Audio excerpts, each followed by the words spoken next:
नमस्कार, आप देख रहे हैं जनता टीवी और मैं हूं आपके साथ अभिषेक। वक्त हो गया ताबड़तोड़ खबरों का। शुरुआत करते हैं फटाफट अंदाज में। प्रधानमंत्री मोदी प्रयागराज पर पहुंचे हैं और जहां पीएम मोदी प्रदेश की महिलाओं को बड़ी सौगात देंगे। प्रधानमंत्री स्वयं सहायता समूहों के बैंक खाते में 1,000 करोड़ रुपए ट्रांसफर करेंगे, जिसके बाद एसएचजीएस की लगभग 16 लाख से अधिक महिलाएं सदस्यों को लाभ मिलेगा। तो पीएम मोदी के इस कार्यक्रम में लगभग 2 लाख से अधिक महिलाओं ने हिस्सा लिया। प्रयागराज के परेड ग्राउंड में मातृ शक्ति के तहत आयोजित कार्यक्रम में प्रदेश के 75 जिलों में आ रही 2.5 लाख महिला अभ्यर्थियों को संबोधित करेंगे और पीएम इन महिला लाभार्थियों के खाते में 1,000 करोड़ रुपए ट्रांसफर करेंगे। तो ये रुपए एक साथ महिला लाभार्थियों के खाते में ट्रांसफर किया जाएगा। आपको बता दें कि 2.5 लाख महिलाओं को इसका लाभ मिलेगा। पिछले 15 दिनों में मोदी का ये 5वां दौरा उत्तर प्रदेश का चल रहा है। तस्वीर भी हम आपको दिखा रहे हैं। प्रयागराज की तस्वीर है जहां पर प्रधानमंत्री मोदी पहुंच चुके हैं। एयरपोर्ट से निकलते हुए की तस्वीर है और कार्यक्रम स्थल में पहुंचेंगे जहां संबोधित करेंगे। 2.5 लाख से ऊपर महिलाएं हैं, उनको लाभ भी मिलेगा और उनसे सीधे प्रधानमंत्री मोदी जनसंवाद करेंगे। तो मातृ शक्ति का ये कार्यक्रम है और पीएम मोदी महिलाओं को सौगात देंगे। तो लगातार चुनावी अभियान में प्रधानमंत्री मोदी जुड़े हुए हैं। कार्यक्रम में जो अनुमान के तहत लगभग 2.25 लाख महिलाएं इकट्ठा हैं, उनको आज संवाद करेंगे, उनसे संवाद करेंगे प्रधानमंत्री मोदी। और ये भी बता दें कि पिछले 15 दिनों में मोदी का ये 5वां दौरा है और इसके बाद 7 दिन के अंदर 3 दौरे और प्रधानमंत्री मोदी करेंगे। तो उत्तर प्रदेश की कमान मोदी के हाथ में है, क्योंकि चुनाव है और चुनाव को देखते हुए मोदी ताबड़तोड़ दौरे कर रहे हैं उत्तर प्रदेश का। और साथ में उत्तर प्रदेश को कई सौगातें भी प्रधानमंत्री मोदी दे रहे हैं।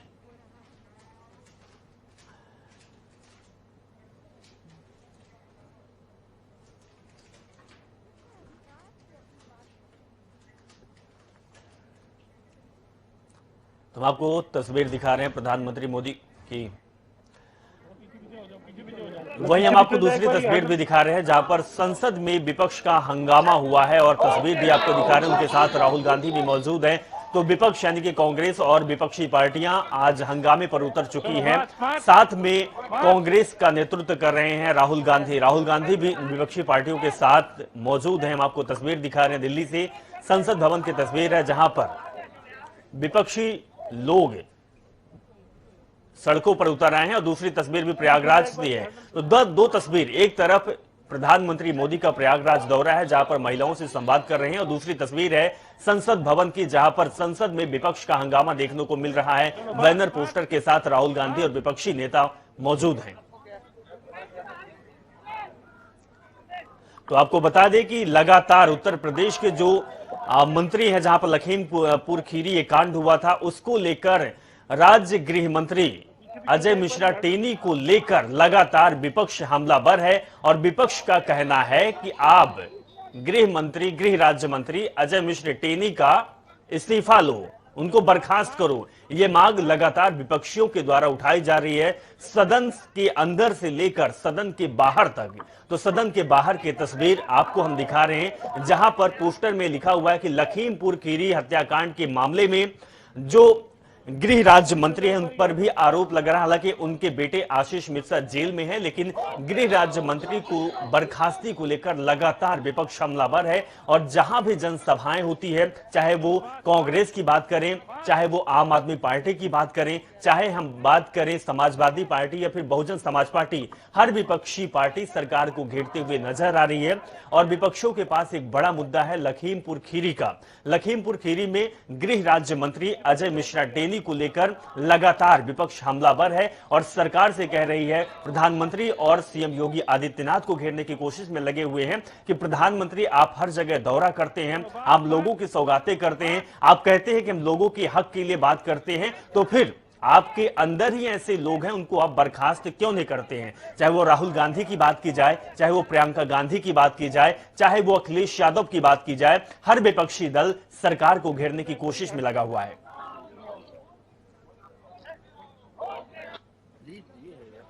उधर नहीं जाने दे रहे ना। स्पर्श शर्मा हमारे संवाददाता लाइव जुड़े, उनके पास चलते हैं। स्पर्श, अगर बात की जाए तो आज सदन के बाहर की तस्वीर जो हम दर्शकों को दिखा रहे हैं कि अब राहुल गांधी और साथ में विपक्षी पार्टी के जो नेता है वो सदन के बाहर भी गृह राज्य मंत्री अजय मिश्रा टेनी के खिलाफ उतर आए हैं। और देखिए बिल्कुल गृह राज्य मंत्री अजय मिश्र टेनी के खिलाफ हम देख रहे हैं कि लगातार जो विपक्षी पार्टियां वो प्रदर्शन करती हुई नजर आ रही हैं। और चूंकि उत्तर प्रदेश में चुनाव भी है तो ऐसे में तमाम पार्टियां इस मुद्दे को भुनाने की कोशिश जो है वो करती हुई नजर आ रही है। आज भी हमने देखा कि किस तरीके से संसद भवन से लेकर जो विजय चौक है वहां पर जो है तमाम विपक्षी पार्टियों के द्वारा जो है एक मार्च निकाला गया। राहुल गांधी भी जो है इस मार्च में शामिल होते हुए नजर आ रहे। सीधा हमला जो है कहीं ना कहीं प्रधानमंत्री नरेंद्र मोदी पर जो है राहुल गांधी ने बोला। प्रधानमंत्री नरेंद्र मोदी पे राहुल गांधी ने हमला बोलते हुए कहा कि एक तरफ तो प्रधानमंत्री नरेंद्र मोदी जब किसान कानूनों को रद्द कर रहे थे तो जो किसान है उनसे माफी मांगते हुए नजर आ रहे थे, वहीं दूसरी तरफ किसानों के हत्यारे यानी अजय मिश्र टेनी पर वो जो है निशाना साध रहे थे कि उनको जो है मंत्रिमंडल में अभी भी जो है प्रधानमंत्री नरेंद्र मोदी ने रखा हुआ है। तो ऐसे में साफ तौर पर विपक्षी पार्टियों की बात की जाए तो इस मसले पर एकजुट जो है कहीं ना कहीं तमाम विपक्षी पार्टियां नजर आ रही हैं। आज की अगर खास तौर पर बात करें तो कांग्रेस भी जो है उसमें देखने को मिली, समाजवादी पार्टी भी उसमें देखने को मिली, शिवसेना की बात करें तो वो भी उस मार्च में देखने को मिली। ऐसे में तमाम ऑपोजिशन पार्टियां जो है सदन के अंदर की बात करें या फिर सदन के बाहर की बात करें, लखीमपुर इंसिडेंट को लेकर जो अजय मिश्र टेनी है उनकी बर्खास्तगी को मांग को लेकर जो है प्रदर्शन करती हुई जो है नजर आ रही है। इस पर अगर बात की जाए तो जिस तरीके से एसआईटी ने भी ये कह दिया है कि जो लखीमपुर कांड हुआ था वो साजिश के तहत हुआ था। दूसरी तरफ अजय मिश्र टेनी की बात की जाए तो बहुत बार ऐसा हुआ कि विपक्ष घेरने की कोशिश कर रहा है और कह रहा है कि बीजेपी तो तुरंत एक्शन लेने वाली पार्टी है, तो आखिर गृह राज्य मंत्री को बर्खास्त क्यों नहीं किया जाता। और तीसरी सबसे बड़ी बात है कि अजय मिश्र टेनी का जो मीडिया कर्मियों और आम लोगों के साथ बर्ताव आया है, इन सारी चीजों को लेकर भी बीजेपी एक्शन नहीं ले रही है। दूसरी तरफ बीजेपी के जो बड़े बड़े नेता हैं वो लगातार उत्तर प्रदेश के दौरे पर हैं, उत्तर प्रदेश के ही ये मंत्री हैं, उसके बाद एक्शन ना लेना और चुनाव के समय कैसे हम देख सकते हैं इसको। और देखिए भारतीय जनता पार्टी के जब नेताओं से बातचीत की जाती है, क्योंकि ऑन कैमरा कोई बात करने को इस मसले पर तैयार नहीं होता, लेकिन जब बातचीत की जाती है तो साफ तौर पर उनका ये कहना होता है कि कानून अपना काम जो है इस मसले को लेकर करता हुआ नजर आ रहा है। उत्तर प्रदेश की बात करें तो एसआईटी का गठन वहां पर हो चुका है और चूंकि अभी मामला जो है न्यायालय में भी चल रहा है तो कानून जो है अपना काम कर रहा है। अगर कानून इस मामले पर कहीं ना कहीं अगर गिल्टी मानता है तो उस तरीके से कार्रवाई की जाएगी, लेकिन जब कानूनी कार्रवाई जब तक नहीं हो जाती है तब तक इसी तरीके से यथा स्थिति बनने की बात जो है कहीं ना कहीं देखने को मिलती हुई अभी भी नजर आ रही है। इसीलिए विपक्षी पार्टियां कह रहे हैं कि जो आज जो एसआईटी की रिपोर्ट है या फिर जो अलग अलग रिपोर्ट आ रही है उसको कॉन्फ्रेंस जो ये पूरी इंसिडेंट हुआ था जिसमें गाड़ी जो है चढ़ा दी गई कि किसानों के ऊपर, तो कॉन्स्पिरेसी जो है वो कहीं ना कहीं इसको जो है करार देते हुए नजर आ रहे हैं। और इसीलिए वो चाह रहे हैं कि जो कैबिनेट से बर्खास्तगी है अजय मिश्र टेनी की होनी चाहिए, क्योंकि वो गृह राज्य मंत्री है। ऐसे में कहीं ना कहीं वो इस पूरी जो जांच है उसको इन्फ्लुएंस जो है करते हुए नजर आ सकते हैं। बिल्कुल स्पष्ट आपके द्वारा हमने तस्वीर दिखाई कि सदन के बाहर भी किस तरीके का हंगामा चल रहा है। बहुत बहुत शुक्रिया इस पर हमारे साथ जुड़ने के लिए, तमाम जानकारी साझा करने के लिए। अब ताबड़तोड़ खबरों की शुरुआत करते हैं फटाफट अंदाज में। प्रधानमंत्री नरेंद्र मोदी आज संगम नगरी प्रयागराज के दौरे पर हैं। करीब 2 घंटे के प्रवास के दौरान प्रधानमंत्री महिला सशक्तिकरण सम्मेलन में शामिल होंगे। इस दौरान पीएम मोदी कई योजनाओं के लाभार्थियों के खाते में रुपए भी ट्रांसफर करेंगे। प्रयागराज में प्रधानमंत्री के कार्यक्रम में प्रदेश के 75 जिलों में करीब 3.25 लाख महिलाएं शामिल हुई हैं और इस दौरान एसएचजी के बैंक खातों में 1000 करोड़ रुपए भी ट्रांसफर किए गए, जिसमें 16 लाख महिलाओं को मदद मिलेगी। इसके अलावा पीएम मोदी ने आत्मनिर्भर हो रही महिलाओं को सम्मानित भी किया है। लखनऊ में कांग्रेस महासचिव प्रियंका गांधी की अध्यक्षता में कांग्रेस की स्क्रीनिंग कमेटी की बैठक हो रही है। इस बैठक में कांग्रेस प्रदेश अध्यक्ष अजय कुमार लल्लू समेत आराधना मिश्रा और दीपेंद्र हुड्डा भी शामिल हैं। लखनऊ में कांग्रेस की स्क्रीनिंग कमेटी की बैठक में महिलाओं को 40% आरक्षण के तहत टिकट पर देने पर चर्चा हो रही है। इसके अलावा कांग्रेस की संभावित उम्मीदवारों को पहली लिस्ट पर भी मुहर लग सकती है। बीजेपी की जन विश्वास यात्रा लेकर प्रदेश अध्यक्ष स्वतंत्र देव सिंह बुंदेलखंड के 2 दिवसीय दौरे पर पहुंचे। मीडिया से बातचीत करते हुए कहा कि गुंडागर्दी करने वाले सब जेल में हैं और आजम खान भी जेल में है, जो अखिलेश यादव को अनुपयोगी लग रहा है। बीजेपी प्रदेश अध्यक्ष स्वतंत्र देव सिंह ने कहा कि इस बार यूपी विधानसभा चुनाव में एक बार फिर भारतीय जनता पार्टी की पूर्ण बहुमत के साथ सरकार बन रही है। उन्होंने कहा कि जन विश्वास यात्रा से जनता का आशीर्वाद मिला है। उत्तर प्रदेश के पूर्व मुख्यमंत्री मुलायम सिंह यादव और राष्ट्रीय स्वयंसेवक संघ के प्रमुख मोहन भागवत की एक सोफे पर साथ बैठे तस्वीर सामने आई है। उपराष्ट्रपति वेंकैया नायडू की पोती की शादी में दोनों के बीच अनौपचारिक मुलाकात हुई। संघ प्रमुख मोहन भागवत के साथ मुलायम सिंह की तस्वीर को लेकर उत्तर प्रदेश कांग्रेस ने समाजवादी पार्टी पर तंज कसा है। कांग्रेस ने ट्वीट करते हुए कहा है कि सपा में सा का मतलब संघवाद होता है। यूपी में क्रेडिट लेने की होड़ के बीच यूपी बीजेपी ने समाजवादी पार्टी के अध्यक्ष अखिलेश यादव पर तंज कसा है। बीजेपी के कार्टूनी ट्वीट में कुंभकर्ण रावण से पूछताछ की गई है कि मुझे क्यों जगाया भैया, तो रावण कहता है कि यही बताने के लिए कि आप अपनी सोने की लंका भी अखिलेश भैया ने बनवाई थी। उत्तर प्रदेश सरकार ने लखनऊ में भारत के सबसे बड़े ड्रोन शो का आयोजन किया। इस ड्रोन शो को आयोजन देश की स्वतंत्रता के 75 साल पूरे होने के उपलक्ष्य में किया गया। स्वतंत्रता के 75 साल पूरे होने पर सरकार देश भर में आजादी का अमृत महोत्सव मना रही है। इसी महोत्सव के तहत लखनऊ में ड्रोन शो का आयोजन किया गया। कालाबाजी दिखाते हुए संगीत और लेजर लाइट के जरिए शहीदों को नमन किया गया। फर्रुखाबाद के शहर कोतवाली क्षेत्र में पराठे की ठेली लगाने वाले युवक को गाली गलौज का विरोध करना महंगा पड़ गया। दरअसल दबंगों ने घर में घुसकर युवक की जमकर पिटाई कर दी, जिसके बाद सूचना मिलते ही मौके पर पुलिस पहुंची और घायल युवक को इलाज के लिए अस्पताल भेजा। आगरा के इत्मादौला थाना क्षेत्र में एक युवक ने पानी की टंकी पर चढ़कर फांसी लगाकर आत्महत्या कर ली, जिसके बाद सूचना मिलते ही मौके पर पुलिस पहुंची और शव को कब्जे में लेकर पोस्टमार्टम के लिए भेज दिया। चंदौली के मुगलसराय कोतवाली क्षेत्र में तेज रफ्तार डंपर की चपेट में आने से बाइक सवार युवक की मौके पर मौत हो गई। घटना के बाद चालक मौके से फरार हो गया, जिससे आक्रोशित ग्रामीणों ने पुलिस को शव लेने से इंकार कर दिया। बरेली के आंवला थाना क्षेत्र में गुरुजी बच्चों की पढ़ाई छोड़कर स्कूल के सामने गुजर रही डांसरों पर पैसे लुटा रहे हैं। साथ ही डांसरों के साथ मंच पर चढ़कर गुरुजी ने ठुमके भी लगाए। गाजियाबाद के लोनी थाना क्षेत्र में कुछ दबंगों ने जिम में घुसकर 2 युवकों के साथ जमकर मारपीट कर दी। मारपीट का वीडियो सोशल मीडिया पर वायरल हो रहा है और ये वीडियो सीसीटीवी कैमरे में कैद हो गया था। कन्नौज में एक कार में भीषण आग लग गई और देखते ही देखते कार आग का गोला बन गया, जिसके बाद सूचना मिलते ही मौके पर पुलिस पहुंची। फायर ब्रिगेड की मदद से आग पर काबू पाया। बदायूं के दातागंज क्षेत्र में एक दुकान को अज्ञात चोरों ने निशाना बनाते हुए 15,000 की नकदी समेत लगभग 6 लाख की चोरी को अंजाम दिया, जिसके बाद सूचना मिलते ही मौके पर पुलिस पहुंची और अज्ञात के खिलाफ केस दर्ज कर लिया। चित्रकूट के रामघाट स्थित भजन आश्रम में कई सालों से चल रहे प्रबंधक साधु राम अवतार को लगभग सैकड़ों की तादाद में घुसे भाजपा गुंडों ने बंधक बनाकर उनका सारा सामान 4 पहिया गाड़ी और ट्रैक्टरों से लाद कर ले गए। इतना ही नहीं, इनकी महिलाओं के जेवरात छीनकर उनके साथ अभद्र व्यवहार भी किया गया। बिजनौर के चांदपुर थाना क्षेत्र में ट्रेन से कटकर युवक ने आत्महत्या कर ली, जिसके बाद सूचना मिलते ही मौके पर पुलिस पहुंची, शव को कब्जे में लेकर पोस्टमार्टम के लिए भेज दिया और मामले की तफ्तीश में जुट गई। जालौन में मोरंग में ओवरलोड ट्रकों पर कार्रवाई के बावजूद ओवरलोडिंग पर रोक नहीं लग पाया। अवैध खनन पर आसपास के जिलों में ओवरलोड मोरंग से भरे ट्रक भेजे जा रहे हैं।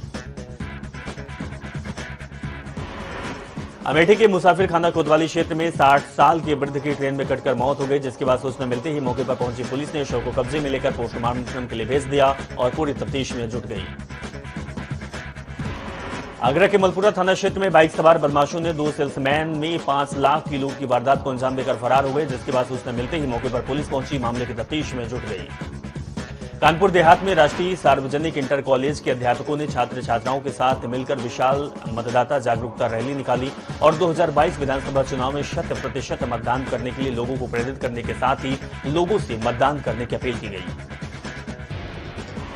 लखनऊ के हजरतगंज कोतवाली क्षेत्र में समाज कल्याण विभाग की ओर से CPL पाठ्यक्रम में छात्रवृत्ति के नाम से फर्जीवाड़ा करने वाले सत्येंद्र धनजी सावला पुलिस ने उनको गिरफ्तार कर लिया है। पुलिस ने आरोपी को पूरे 1 साल बाद महाराष्ट्र से गिरफ्तार किया है। चित्रकूट के रामघाट क्षेत्र में लगभग 100 से ज्यादा की संख्या में कुछ अराजक तत्वों ने आश्रम में रह रहे किराएदार और उनके परिवार पर हमला बोल दिया, जिससे अराजक तत्वों ने घर में घुसकर घर का पूरा सामान भी फेंक दिया और 20,000 रुपए लूट कर फरार हो गए। चंदौली में ज्वाइंट मजिस्ट्रेट प्रेम प्रकाश मीणा ने ऑन द स्पॉट जाकर भूमाफियाओं की अवैध कब्जा जमीन पर बुलडोजर चलवा दिया। अब भूमाफिया जिंदगी में कभी भी 1 इंच जमीन को नहीं हड़पने से पहले 1000 बार सोचेंगे। बांदा के मटौद थाना क्षेत्र में पुलिस मुठभेड़ के दौरान 2 बदमाश गंभीर रूप से घायल हो गए, जिसके बाद पुलिस घायल बदमाशों को इलाज के लिए अस्पताल में भर्ती कराया। वहीं पुलिस ने बदमाशों के कब्जे से नकदी जेवरात और मोबाइल फोन भी बरामद किया है। रायबरेली में सलोन पुलिस ने एक अवैध शस्त्र बनाने वाली फैक्ट्री का भंडाफोड़ कर भारी मात्रा में निर्मित और अर्धनिर्मित अवैध शस्त्र के साथ उपकरणों को बरामद किया है। इस दौरान पुलिस ने एक युवक को भी गिरफ्तार कर लिया है। एटा के बागवाला थाना क्षेत्र में छेड़खानी का विरोध करने पर दबंग प्रधान के लोगों ने पीड़िता और उसके परिवार के साथ जमकर मारपीट की। मारपीट का वीडियो सोशल मीडिया पर तेजी से वायरल हो रहा है। अमरोहा के डिडौली कोतवाली क्षेत्र में शॉर्ट सर्किट की वजह से मकान में आग लग गई, जिसमें 4 मवेशी सहित घर का पूरा सामान जलकर खाक हो गया। जिसके बाद सूचना मिलते ही मौके पर पहुंची फायर ब्रिगेड की टीम ने कड़ी मशक्कत के बाद आग पर काबू पाया। बिजनौर के नगीना देहात थाना क्षेत्र में मुखबिर की सूचना पर पुलिस ने अवैध कच्ची शराब के खिलाफ कार्रवाई करते हुए 242 लीटर शराब और शराब बनाने के उपकरण सहित एक अभियुक्त को भी गिरफ्तार कर लिया है। बांदा के शहर कोतवाली क्षेत्र में दबंग किराएदार ने दबंगई दिखाकर मकान पर कब्जा कर लिया। मकान मालिक ने शिक्षक होने के कारण दबंगों को कमरा किराए पर दिया था। इसके बाद पीड़िता ने जिलाधिकारी के चौखट पर न्याय की गुहार लगाई है। मसूरी में सीएम धामी के प्रस्तावित दौरे के विरोध में सूचना के बाद पुलिस अलर्ट मोड पर आ गई और टाउन हॉल सभागार में मौजूद शिफन कोर्ट संघर्ष समिति के पदाधिकारियों और सदस्यों को हिरासत में लेकर कोतवाली ले गई, लेकिन मुख्यमंत्री के जाने के बाद ही उन्हें छोड़ा गया। उत्तराखंड के सीएम पुष्कर सिंह धामी ने ऋषभ पंत को राज्य का ब्रांड एम्बेसडर नियुक्त कर दिया है। सीएम धामी ने ट्वीट किया है कि भारत के बेहतरीन क्रिकेट खिलाड़ियों में युवाओं के आदर्श और खेलकूद प्रति प्रोत्साहित करने के लिए पंत को राज्य ब्रांड एम्बेसडर नियुक्त किया गया है। उत्तराखंड में दिल्ली स्कूल मॉडल को लेकर राजनीति तेज हो गई। आज आपके CM candidate colonel Ajay Kothiyal Delhi दौरे पर हैं। वे दिल्ली में वहां के सरकारी स्कूल मॉडल को देखेंगे और उत्तराखंड सरकार को बताएंगे कि कैसे सरकारी स्कूल बेहतर की जा सकती है। अगली खबर का रुख करते हैं। बता दें कि क्षतिग्रस्त हुए घरों का मुआवजा भवन प्रभावितों को नहीं दिया गया। बार बार संबंधित विभागों के चक्कर लगाने से परेशान हुए प्रभावितों ने ब्रह्मखाल में आमरण अनशन पर बैठने का फैसला लिया। हालांकि अभी तक विभाग ने मुआवजा वितरित करने की कोई भी कार्रवाई नहीं की। उत्तरकाशी के डुंडा प्रखंड में क्षतिग्रस्त किए गए घरों के मालिकों का आमरण अनशन लगातार चल रहा है। बता दें कि चारधाम सड़क परियोजना ऑल वेदर रोड की यमुनोत्री हाईवे NH 134 पर मदन लाल सहित अन्य 10 भवन स्वामियों के मकान क्षतिग्रस्त हुए थे। वहीं फर्रुखाबाद के शहर कोतवाली क्षेत्र में रैन बसेरों में गरीबों के लेटने के लिए जगह नहीं है और न ही कोई अलाव जल रहा है। गरीब सड़क किनारे पर लेटने को मजबूर हैं। गरीब पन्नी जलाकर ठंड से बचने का प्रयास कर रहे हैं। अमरोहा के गजरौला थाना क्षेत्र में अज्ञात वाहन ने सहायक कार्यालय के कर्मचारियों को कुचल दिया। बता दें कि मृतक सहायक कार्यालय की 4th श्रेणी के पद पर तैनात था। वहीं मौके पर पहुंची पुलिस ने शव को कब्जे में लेकर पोस्टमार्टम के लिए भेज दिया और पूरी तफ्तीश में जुट गई। कौशाम्बी में तेज रफ्तार का कहर देखने को मिला, जहां एक तेज रफ्तार डंपर ने ऑटो को टक्कर मार दी, जिससे कि मौके पर 3 लोगों की दर्दनाक मौत हो गई। वहीं 6 अन्य लोग गंभीर रूप से घायल हो गए, जिसके बाद मौके पर पहुंची पुलिस मामले की तफ्तीश में जुट गई। बांदा के गिरवा क्षेत्र में कुएं में अज्ञात युवक का शव मिलने से इलाके में हड़कंप मच गया, जिसके बाद सूचना मिलते ही मौके पर पुलिस पहुंची, शव को निकालकर पोस्टमार्टम के लिए भेज दिया और मामले की तफ्तीश में जुट गई। आगरा के इत्माद दौला थाना क्षेत्र में धागे की फैक्ट्री में भीषण आग लग गई, जिससे कि लाखों का सामान जलकर राख हो गया। जिसके बाद सूचना मिलते ही मौके पर पुलिस पहुंची और फायर ब्रिगेड की कड़ी मशक्कत के बाद आग पर काबू पाया। आगरा में ठंड के साथ कोहरे की मार भी पड़ रही है। कोहरे के कारण जनजीवन अस्त व्यस्त होता जा रहा है। वाहन चालकों को परेशानियों का सामना करना पड़ रहा है। वो लोगों का कहना है कि नगर निगम ने अलाव लगाए हैं और न ही गैस का इंतजाम किया गया है।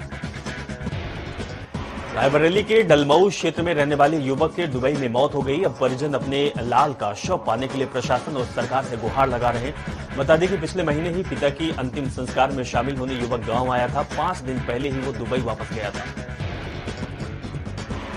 हरदोई में एक मुस्लिम महिला ने SC महिला बनकर फर्जी प्रमाण पत्र के जरिए शिक्षा विभाग के 21 साल तक नौकरी करती रही, जिसके बाद मामले की जांच शिक्षकों को बर्खास्त कर दिया गया। बदायूं के बरेली शाहजहांपुर क्षेत्र में बड़ी मात्रा में किसान मेंथा की फसल उगाते हुए, मगर अब इस फसल पर मंडी शुल्क लगने के चलते किसान सरकार से नाराज चल रहे हैं। वहीं नाराज मेंथा व्यापारी और किसान प्रदेश सरकार के मंत्री को ज्ञापन देकर मंडी शुल्क हटाने की मांग कर रहे हैं।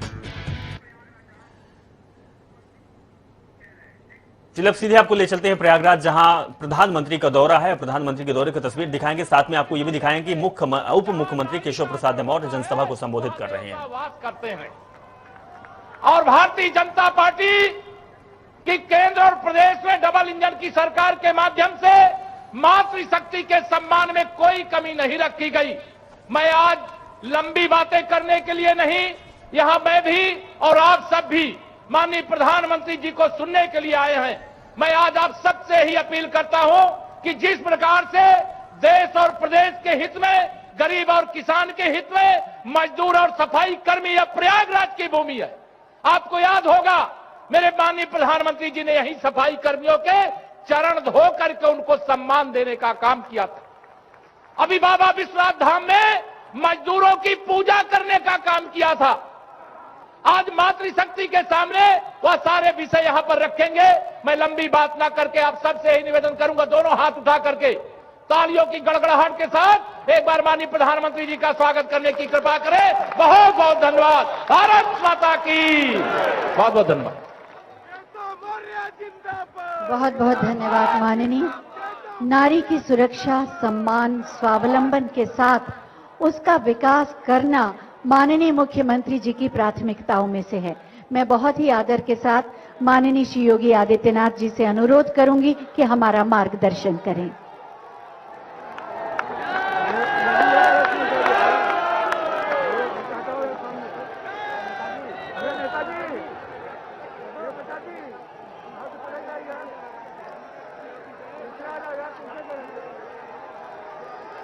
नारी शक्ति सम्मेलन में अपना मार्गदर्शन देने के लिए उपस्थित देश के यशस्वी आदरणीय प्रधानमंत्री जी, प्रदेश सरकार में मेरे वरिष्ठ सहयोगी उप मुख्यमंत्री श्री केशव प्रसाद मौर्य जी, केंद्रीय मंत्री श्रीमती अनुप्रिया पटेल जी, साध्वी निरंजन ज्योति जी,